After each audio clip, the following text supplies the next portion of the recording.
Live from Southwest Florida's morning news source. This is Fox 4 News Rising. Thanks so much, Sabrina. Well, I'm here with Patrick Logue of Bark Busters, and we've got Jake, who's cool as a cucumber, on a rather cool morning. Good morning, Patrick. G'day. And Halloween approaching, and that can be good for all the trick-or-treaters, bad for our four-legged friends. Absolutely. We have just a couple tips to kind of go over to make sure that everyone, not only the kids out there, stay safe, but also the dogs as well.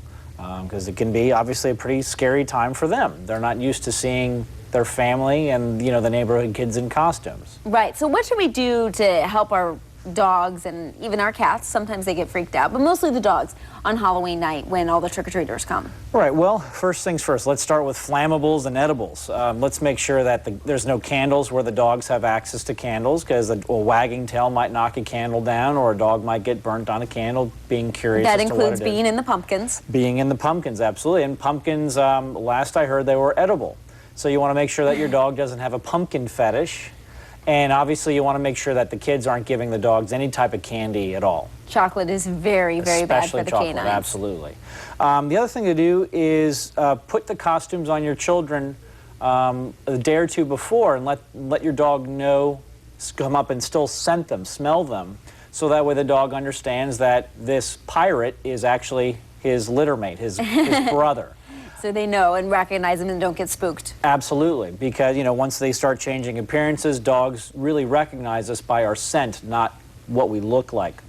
The other thing to do is to make sure that your dog understands that when little ghouls and goblins pop out from behind bushes, it's not to intimidate or attack anybody. It's the, well, spirit of the season. So is there any way to prepare your dog, or maybe is it better to put them in a back room when you're answering the door for all the trick-or-treaters? Well, the best thing to do is to have your dog in a nice, safe area, whether that safe area be in his crate or in a room. You want to make it a nice, pleasurable experience for him. If you have a dog that's very well adjusted and is able to be around children, make sure that you always have them on a leash. Because that's scary for trick-or-treaters, too. I remember when I was a kid, you knock on a door to go trick-or-treat, and you hear a dog barking ferociously. It's kind of scary. Right, right. You don't know if this is a Halloween deal or if this dog's really out to, well, protect the door and protect Become a his vampire. team. Right, absolutely. So if you do have an outside dog, be sure to bring him in. At the very least, put him on the lanai, but you also want to make sure that if your home is an area where you have a lot of kids running around and you're possibly in your backyard,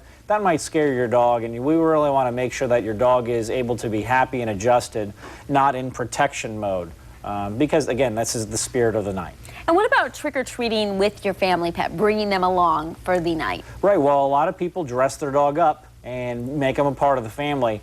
Again, not every dog likes that. So try putting your costume on the dog a day or two before, and if there's any hesitation with the dog as to whether or not they actually want to wear it, bad idea. Just don't put it on. You want everyone feeling comfortable. And even though we might think Jake would look cute dressed up as Yoda, Jake's not a real costume kind of guy. Yeah, some good advice. And Bark Busters, of course, does at-home dog training. They come right on site, teach your dog to mind its manners in your own home. 1-877-500-2275 or barkbusters.com for more information. Some of those tips also posted on the main Bark Buster webpage as well. Patrick and Jake, thanks so much for stopping by. Thank you. Appreciate it.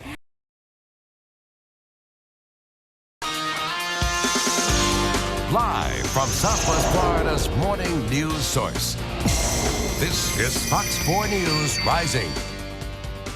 Thanks so much, Sabrina. Well, I'm here with Patrick Logue and his four-legged companion, Jake, with Bark Busters.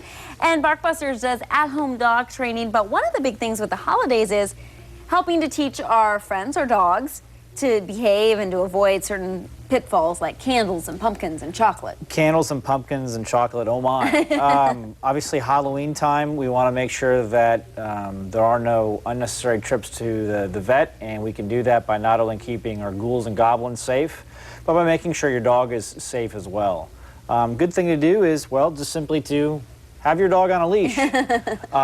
If he's a very well-adjusted dog and likes being around people, and he's the type of dog that feels comfortable being in a costume, have him out there, have him enjoy it, but make sure that not only he is safe from goblins that jump out from behind bushes, but also that, well, those goblins are safe as well, because you never know how a dog might react to someone jumping out, or even just seeing people dressed up in masks and costumes and wings and, you know, lightsabers and all kinds of stuff going on. Right, there's some scary things at Halloween, and you actually even recommend if your children, you have young children, maybe get them dressed up, let the dogs see them, smell them, know that that's still their masters. Right, absolutely. When you have the kids' costumes on, make sure that the costumes, any masks are off, and have the dog scent and smell them, and to make sure that, okay, this is, so that's how dogs really recognize people, through their nose, not necessarily their eyes. And, you know, with the nose being a powerful sense for dogs, there's lots of treats around Halloween, but that can be a real pitfall for our canine friends. Right. You know, what a lot of parents already do is, you know, they get all the kids' candy, they put it on the table, and they go through it, and they process it. When you turn your back on that table, though, make sure that your dog is well behaved and doesn't jump up and steal anything, particularly with all the chocolate that will be out there, but even also just all the sugar content and things like that. Last thing that we want is any type of, you know, again, emergency situations, or even if your dog's just throwing up throughout the night. Right. That's just not fun for anybody. No, it's not. And I remember when I was a little kid trick-or-treating, you knock on some neighbor's house, and all of a sudden you hear this ferocious dog barking. And that can be scary for the trick-or-treaters. Absolutely. No, I mean, you know, dogs that bark and charge the front door, particularly if there's, well, a lot of doorbell ringing on that night.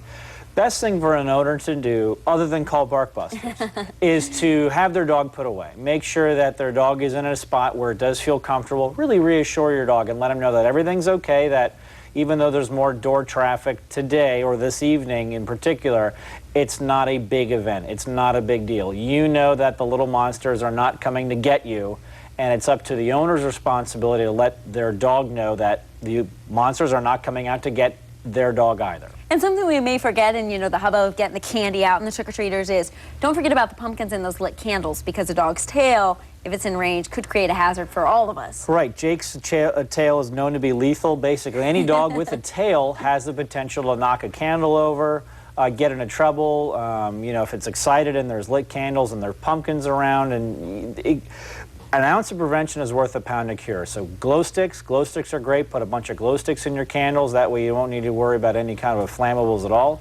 And make sure that your dog is not a food motivated dog, meaning a dog that maybe really starts to like eating pumpkins. Yeah, so definitely want to try avoid the pumpkins in the diet for your dog.